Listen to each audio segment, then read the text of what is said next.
Hello दोस्तों, स्वागत है आपका डर का संसार में। आज की कहानी उस गांव की है जहां एक कुएं से औरत के रोने की आवाज़ आती है और जो भी उस आवाज़ को सुन लेता है वो कभी वापस नहीं लौटता। तो हेडफोन लगाओ, लाइट बंद करो और तैयार हो जाओ, क्योंकि डर अब शुरू होने वाला है।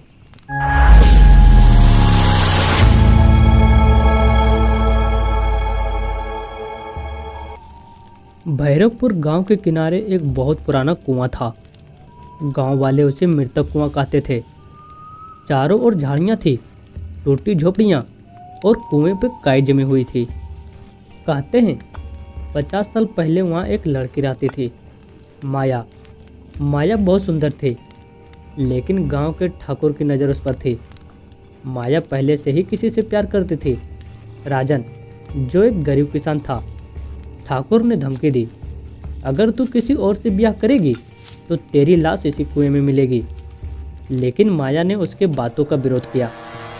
शादी के 2 दिन पहले ठाकुर ने उसे बुलाया और जब वो इनकार कर रही थी तो ठाकुर ने उसे धक्का दे दिया और माया कुएं में गिर गई।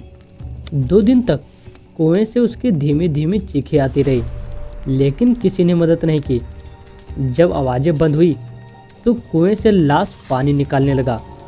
तब से हर अमावस की रात कुएं के पास से किसी औरत के रोने की आवाज़ आती है और जो भी उस आवाज़ के पास जाता है वो गायब हो जाता है।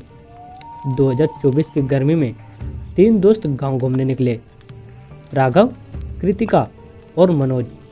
आरव को हॉरर वीडियो बनाना पसंद था।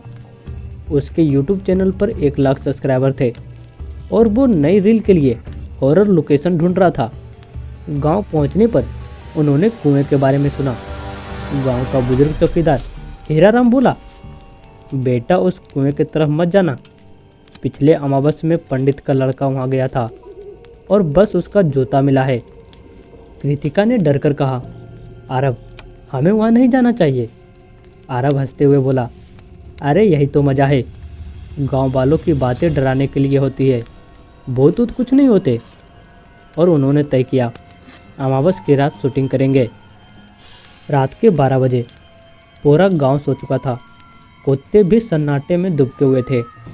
आरव, कृतिका और मनोज कैमरा, टॉर्च और रिकॉर्डर लेकर पहुंचे। कुआं धुंध से घिरा हुआ था। टॉर्च की रोशनी काई पर पड़ी, मानो कुएं की दीवार से खून गिर रहा हो। कृतिका की आवाज़ काँप रही थी, यहाँ बहुत ठंड है। मनोज ने रिकॉर्डर चालू किया। धीरे धीरे कुछ आवाज़ें आने लगी, किसी के सिसकने की, रोने की आवाज़। आरव नीचे झांकने लगा और अचानक कुएं के भीतर एक औरत का चेहरा झलक गया।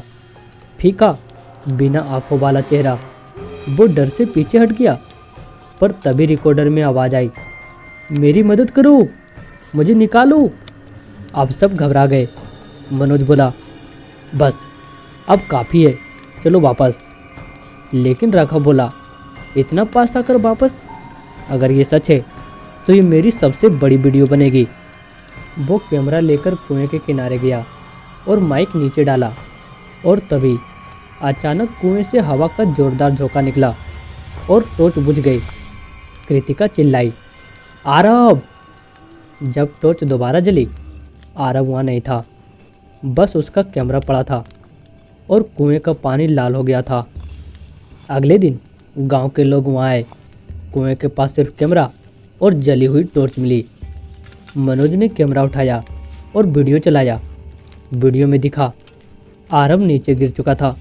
वो नीचे किसी अंधेरे सुरंग में पड़ा था। दीवारों पर हाथों के निशान और एक स्त्री की छाया जो पीछे पीछे घूम रही थी। उसकी आवाज़ आई, तू भी सबकी तरह देखना चाहता था ना, अब देख। आरव चीखा और कैमरा गिर गया। उसके बाद वीडियो में कुछ नहीं, सिर्फ सांसों की आवाज़ें और किसी के गाने की, मैं लौटूंगी अपने हिस्से की आत्मा लेने। कुएं को फिर से ईंटों से बंद कर दिया गया।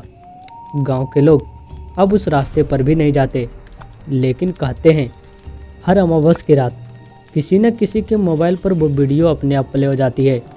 वही आखिरी रिकॉर्डिंग, वही आवाज़, और जो भी उसे पूरी देख लेता है अगले दिन उसका नाम कुएं के पास की मिट्टी पे लिखा मिलता है।